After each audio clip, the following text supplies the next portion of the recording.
I started doing time in 1983 when I was 15 years old. I've been to probably about 12 different prisons. A lot of people always talk about, a lot of the prison YouTubers too. They always, I did level 4 time. I did level 4 time. That's it.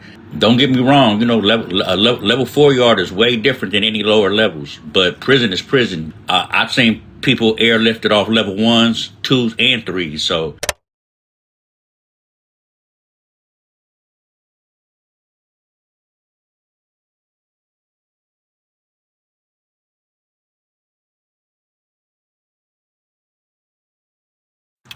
I go by G-Ro, a.k.a. Papa Fly. I'm an original 8th Street Mob, South Mob Flyboy from the south side of Stockton, California. Being from Northern California, I don't believe back in the 80s and 90s we got the notoriety like we got now. And I believe that's due to the rap industry now, that brought Northern California to the forefront with a lot of the rap that's going on these days. I believe Stockton has a reputation as being a violent city, which it is violent, and it's been brought to the forefront with the once again with the rap music that's out right now. But it's been violent since the 80s and 90s. Just a lot of people never heard of Stockton till recently. Then they be fixing drugs in your backyard and in your yard too. We had a drug war how you at. Then they be shooting the guns every day. Growing up in Stockton in my era, which was the early 80s, I would say it was a lot of, gangbanging was prevalent. I jumped off the porch, as they would say, in 81. I would say there was more fighting than shooting, even though there was shootings and stabbings and all that, but there was more fighting compared to these days. I was shot for the first time in 1986 at the age of 18. Gangbanging hit Stockton, hard like in the 80s. So, there was violence. But it's nothing compared to these days, in my opinion. I believe the hoods from Northern California and from Stockton now get the recognition like the Los Angeles hoods do, just due to social media and rap. Back in like the 80s, 90s, I don't think they did as much. But now, yeah, I think they pretty much get the same recognition as LA, in my opinion. Representative to a 9 nigga merch said, don't get it twisted, you heard what I said, cause if you stepping in my city, you can wind up dead. Cause niggas wind up dead. I'm in the streets like a motherfucking bike lane. Heat on my lap, nigga, never in the trunk, man. I pack a 4-5, then I rip the 4 gang. If a nigga tripping, man, I let the thing ring. Merced had Crips and Bloods. A lot of people don't know that. Modesto had Crips and Bloods. And then a little farther down, I would say Fresno. And I lived in Fresno on a few different occasions. So Fresno for sure was turned up. But a lot of people probably know more about Fresno than Modesto and Merced.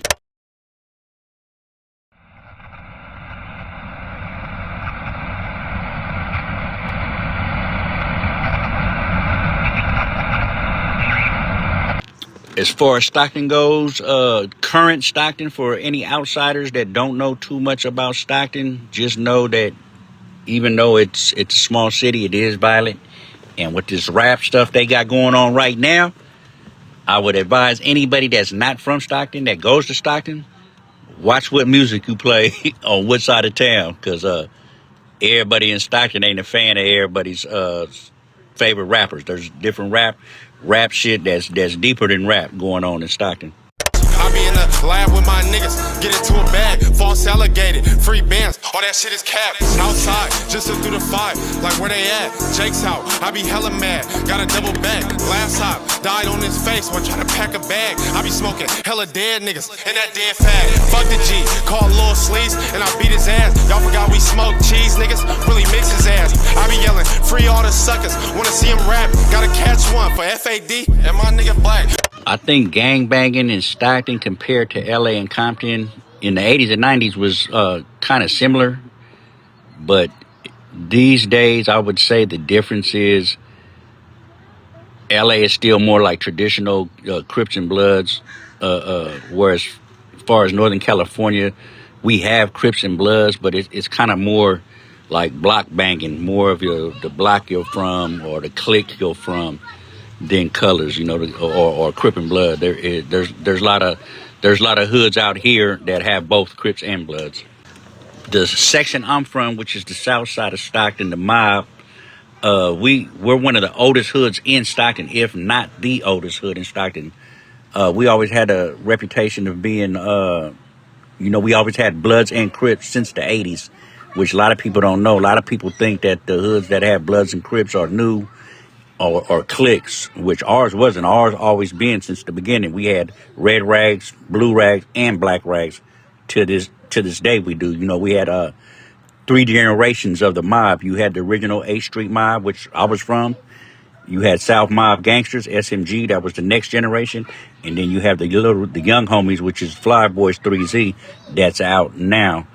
I would say right now, they're one of the most hated hoods in Stockton.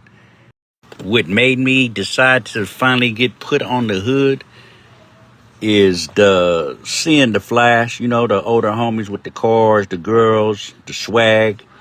And seeing that, I just was like infatuated. It was like, yeah, that's what I want to be. I want to be one of them.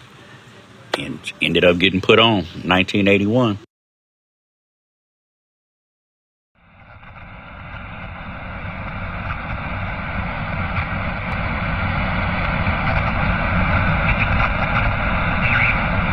Yeah, I would say a lot of the Stockton hoods now are more diverse than they was like in the 80s and 90s. You got like Mexican homies, Asian homies.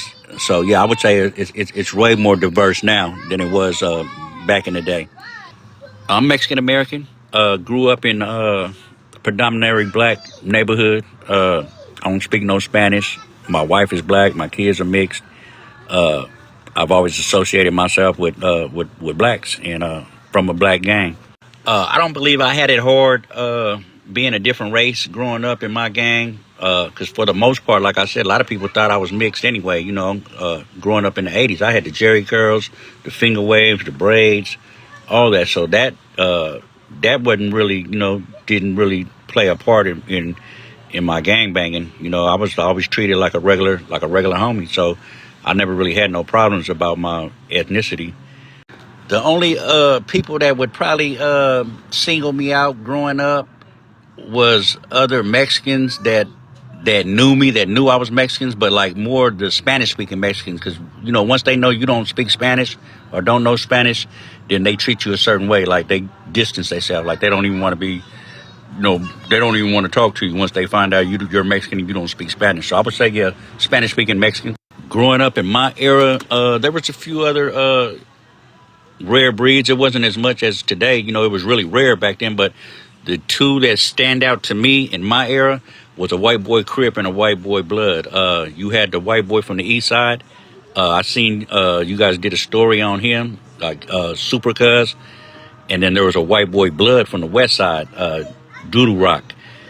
Them two was names that was always ringing as far as being rare breeds that, had a reputation as being, with the business. So yeah, I would say them two. As far as kicking it with Super Cuz, no, I never met him in person. Like I said, growing up, like I said, well, he was a little younger than me, but I would say like in the 90s, I did hear about him. Of course, he stood out as a white Crip from the east side. I never did time with him, but I always heard his name and that he was with the business. And then we had a common homie, one of his big homies, Danny, rest in peace. That was like my partner. Even though he was from the east side, I was from the south side. That was my boy. I mean, as far as I used to go to his house when Danny stayed across the street from Stribley Park, he would come to my house out south on the south side on Scrimmage Street, and man, we always had a mutual respect for each other. No matter what our hoods was going through, me and Danny's relationship never changed. That was a real good, solid ass dude, man. Rest in peace in Danny, man, and shout out Super Cuz, man. I had an incident in the shower with a wood with a big mouth that couldn't keep his opinions to his fucking self. And he ended up screaming on me what the fuck he was gonna do to me. So I seen the opportunity to stuff a bar of soap in his fucking mouth and break his fucking jaw. Oh, and also I always ran across, when you're in prison, you're always gonna run across somebody that wasn't from Stockton. A lot of LA dudes, and a lot of times they would ask me like, "Hey, do you know a white boy Crip named Super Cuz, Rob Dog?" And I would be like, "Yeah. I mean, I don't know him personally, but yeah, I heard of him." So yeah, his name was ringing back then. I will say that. And yeah, in the beginning of my career of doing time in the 80s and 90s, early 2000s, I mean, I ran across a few other rare breeds. For the most part, most of them stood strong, but I did see some that fell off. Didn't make it. Wasn't all the way up to par, and didn't make it. Oh, and the other big difference that we on the subject of rare breeds from the 80s and 90s to right now in the prison, there's a whole bunch of rare breeds that you see a whole bunch of white boy Crips, Bloods, Mexican Bloods, and Crips. There's a lot of that now.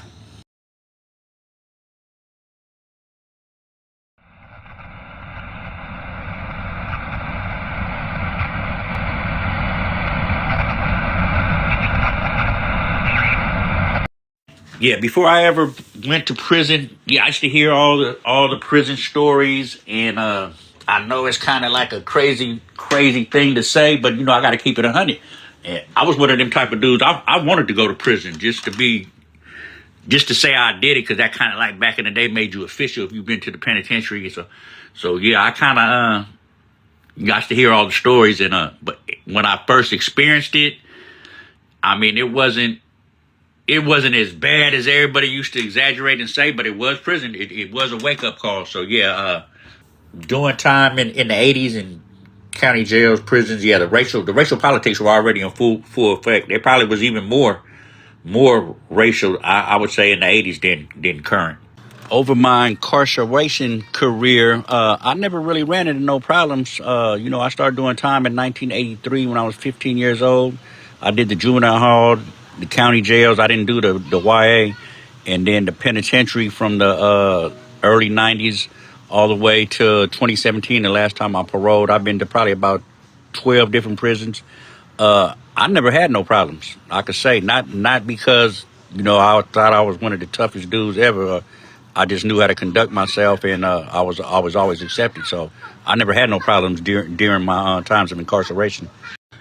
Doing prison time in California in the 80s and 90s compared to recently, like I said, because the last time I was in prison was while parole was 2017.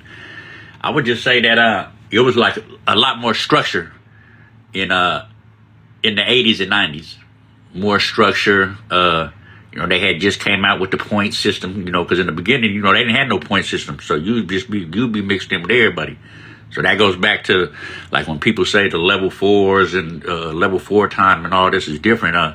When I first started hitting California, they didn't have the levels yet. They were just starting them. But yeah, I would say it was probably more structure in the 80s and 90s. Yeah, I've watched a lot of the prison YouTubers, and yeah, I would say some probably do exaggerate a little bit, or they're gonna make their people or their car look better than others, or like they win every battle, which we know anybody that's done prison time ain't nobody won every ride, but for some maybe they have. Maybe that's their story. Maybe in their time of doing time they have, but I could tell stories where shit they didn't. So but yeah, I would say they exaggerate a little bit. One of the prison stereotypes that I would say I heard a lot that is kind of a misconception is, a lot of people always talk about, a lot of the prison YouTubers too, they always, I did level 4 time, that's it. And don't get me wrong, level 4 yard is way different than any lower levels, but prison is prison. You can get killed on every level. I've seen people airlifted off level 1s, 2s, and 3s. So that would be one of the stereotypes, that just because you're a level 4 or a smaller level, like it's less dangerous. It's all prison, man. Anything can happen. I would say the difference from doing time, because like I said, I did time in prison for, in 4 different decades: 80s, 90s, 2000s, and the 10s. I'd say the biggest difference for me was, like I said earlier, there was more structure in the earlier years in the 80s and 90s. it's a little wild now. It's a little bit different as far as now. I mean, there's still politicking. There's still rules you got to abide by. You know, racial guidelines that they still have. But as far as the prison system itself, when I paroled the last time in 2017, I started seeing the difference as far as like on the lower levels where they're making, there's a lot of 50-50 yards now. Eventually, the way they're saying, all the lower levels are going to end up being what they call non-designated yards. So yeah, it's changing. For me, I was just like that last time I was in prison. I knew that it was going to be my last time. You know, everybody has that point, you know, in their life that when you know you're going to do different, you're tired or whatever you're doing, whether it be substance abuse or whatever. You know, the only way you're going to quit is you got to really be tired. And when I did that last 3 years in prison, I knew it was, I couldn't do it no more. I was locked up with some of my homies' kids. That was like really fucked with me, like some embarrassing to me. Like, damn, I'm in here with homies' kids. You know, a lot of my homies had been squared up and was living life, man. And I was still in prison, man. So yeah, that was an eye opener for me. I knew after 2017, it was over. And I've been out 8 years. So yeah.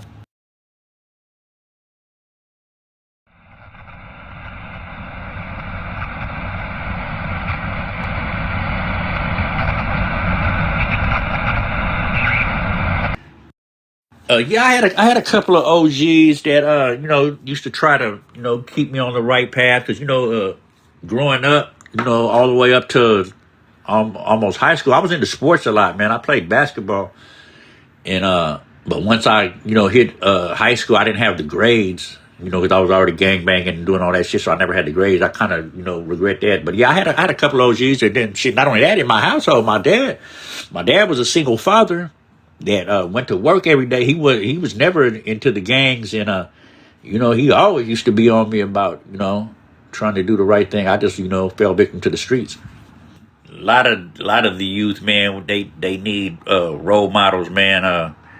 There was kind of, in my opinion, there was like a lost little era, man, where a lot of the big homies were either in prison or on drugs, and a lot of the youth were out there, misguided.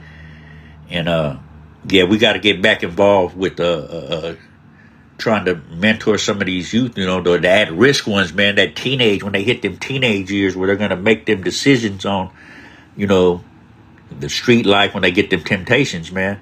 Yeah, my son is doing 26 years with 85%. He caught a murder when he was 18, and yeah, man, it was an eye-opening experience, man. It broke my heart, man, because doing all the time that I did, I didn't want that for him. And, my worst fear always was to be in prison, with my son, because I seen that. I seen father and son in prison before. I seen them as cellies, bunkies, and that was just always like, man, I don't never want to have to experience that. And the crazy part about that, being my son, when my son caught his case, I was on parole. And when they finally caught him, he went on the run. They had they violated. I got violated first. So I was already in prison doing a violation when they caught my son, and I got word that they had him, and he was in the county jail. And I was just like, man, it's gonna break my heart if I ever, if I see him here in prison with me. And good thing I never did. We was in prison at the same time. When I got indicted in 2014, he was in prison too. They let us correspond, they let us write each other, but I never did, run into him, thankfully. As far as regrets, yeah, I have a few, because I did a lot of time. I was one of the people that we used to say did life on the installment plan. Like I said, my prison career started in the early 90s and ended in 2017. I had 3 numbers. I had a D number, a K number, and a BA number. I missed out on a lot of my kids growing up.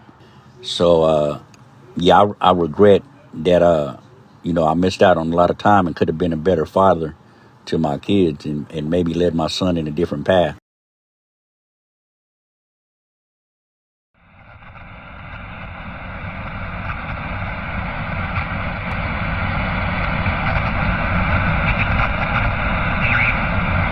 So in closing, man, I would just like to, promote, peace out there, man, in them Stockton streets, man.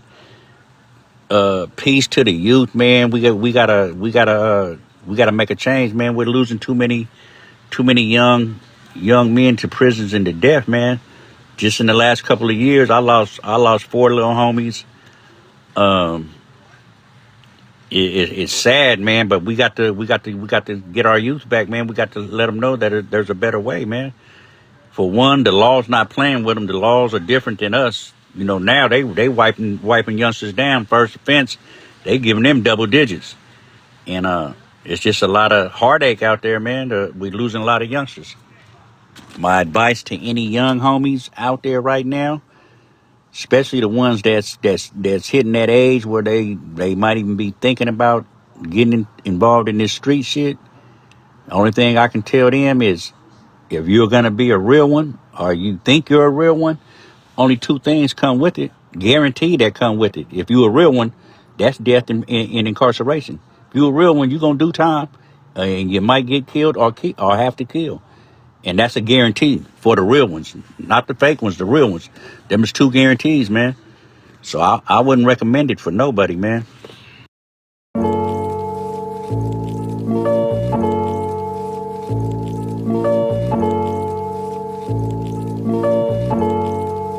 Ryan Litzel.